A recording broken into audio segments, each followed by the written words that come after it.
আমার বাইকের রানি না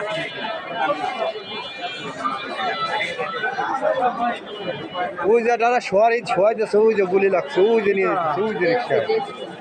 আমি ভিডিও করলাম আছে ওই আমরা দেখা যাচ্ছে